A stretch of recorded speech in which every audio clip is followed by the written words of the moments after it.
Fahameravatsika tsy reravin'izay tatra ity Alahady 28 volana Jiona ity.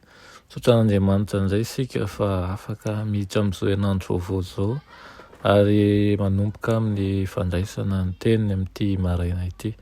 Alohan'ny idirantsika mofinaina an'io dia vavaka isika. I Andriamanitra ty anay tsara indrindra, mbola misaotra anao zahay fa mbola menao tombon'andro, menao tombo-taona ahafahanay mandinika ny teninao, mandray hery indray avy aminao. Mialany elokay mamindrafo aminay tompo amin'ny tsy fahaminjehanay, mangataka aminao mba hanilotsaina anay sy akasika ny foanay tsirairay avy, aminaran'i Jesosy, amen. Lohatenin'ny mofinainantsika androany dia manao hoe faratampon'ny fahamarinana rehetra. Faratampon'ny fahamarinana rehetra. Nalaina amin'ny Jaona voalohany 5:20, manao toy izao amin'ny anaran'i Jesosy. Ary fantatsika fa tonga ny zanak'Andriamanitra ka efa nanome amintsika ny fahazavan-tsaina mba ho fantatsika ilay marina, ary isika ao amin'ilay marina dia ao amin'i Jesosy Kristy zanany. Izy no Andriamanitra marina sy fiainana mandrakizay. Amen. Tonga teto tany Kristy ilay misionera mpitsabo lehibe amin'ny mahafaratampon'ny fahamarinana rehetra azy, tsy mba niala tao am-bavany ny fahamarinana na no hamavony tanany. Tamikery sy famelombelomana no nilazan'ireo molony ny fahamarinana toy ny fanambarana vaovao. Nambarany ireo zava-miafy ny fanjakan'ny lanitra ary nasehony tsirairay ireo vatosoa sarobidiny fahamarinana.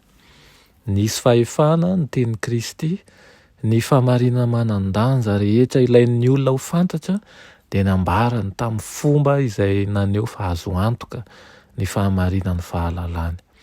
Tsy nataony nampanofinofy na nampientanentana fihetsem-po ny teniny, tsy fandrebirebena hevitr'olombelona ny netiny, ary tsy nisy anganongano na fampianaran-diso voaseho amin'ny teny tsara lahatra naloaka ny vavany.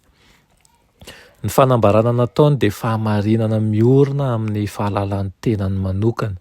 Hita amin'ny mialoha ireo fampianarana mamitaka izay amen'ny tany fa tsy nabaribarina izany. Nitoetra teo amin'ilay foto-kevitra tsy miova ny tenin'Andriamanitra izy tamin'ny fampianarany.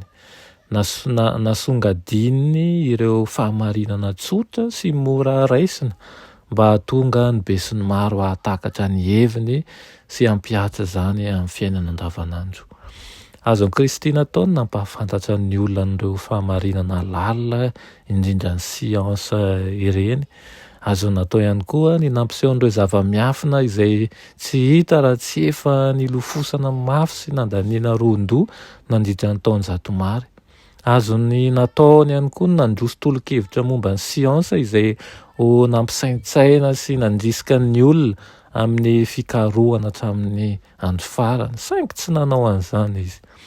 Tsy niteny n'inona ahafa-po ny fitiavan-kahalala zavatra fotsiny ihany Jesosy na ampanaram-po ny avonavon'ny olona te hanan-danja sy voninahitra amin'ny fanomezany vahana ny fahalehibiazany araka an'izao tontolo izao.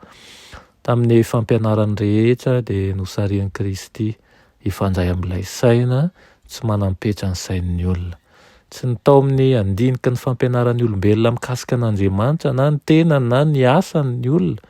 Nampianariny izy mba hibanjina an'Andriamanitra arak'izay asehon'ny asany, ny teniny ary ny fitondrany.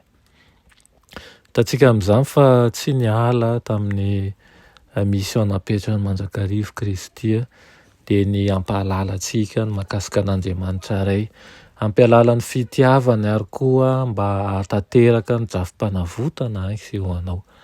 Tsy mba nifantoka any amin'ny zavatra mora hita na zavatra mandalo izay ampitolagagan'ny olona fotsiny ihany na ampientanentana, fa ny tanjony voalohany dia ny hakasika ny ady foko sy ny ady fonao rehetra mba ahafahanao mandray ny famonjena. Dia engany izany teny izany hitondra lesona ihany koa amintsika n'ity maraina ity. Dia tsaroa fa manana ny maha izy azy ny tompontsika ary mampifantoka ny saintsika amin'ny zavatra mihoatra lavitra noho ny fisainany tany sy ny zavatra karohany ny ara-tsiansa rehetra. Vavakisika, saotranao zay ray ony amin'izany teninao izany amin'ity maraina ity, misaotranao ihany koa manaiky hiaraka aminay mandrakariva. Ampianaro izahay mba ho tia fanetretena ary ampianaro izahay mba hitoetra eo amin'ny fanarahana anao mandrakariva. Amin'ny anaran'i Jesosy, amen.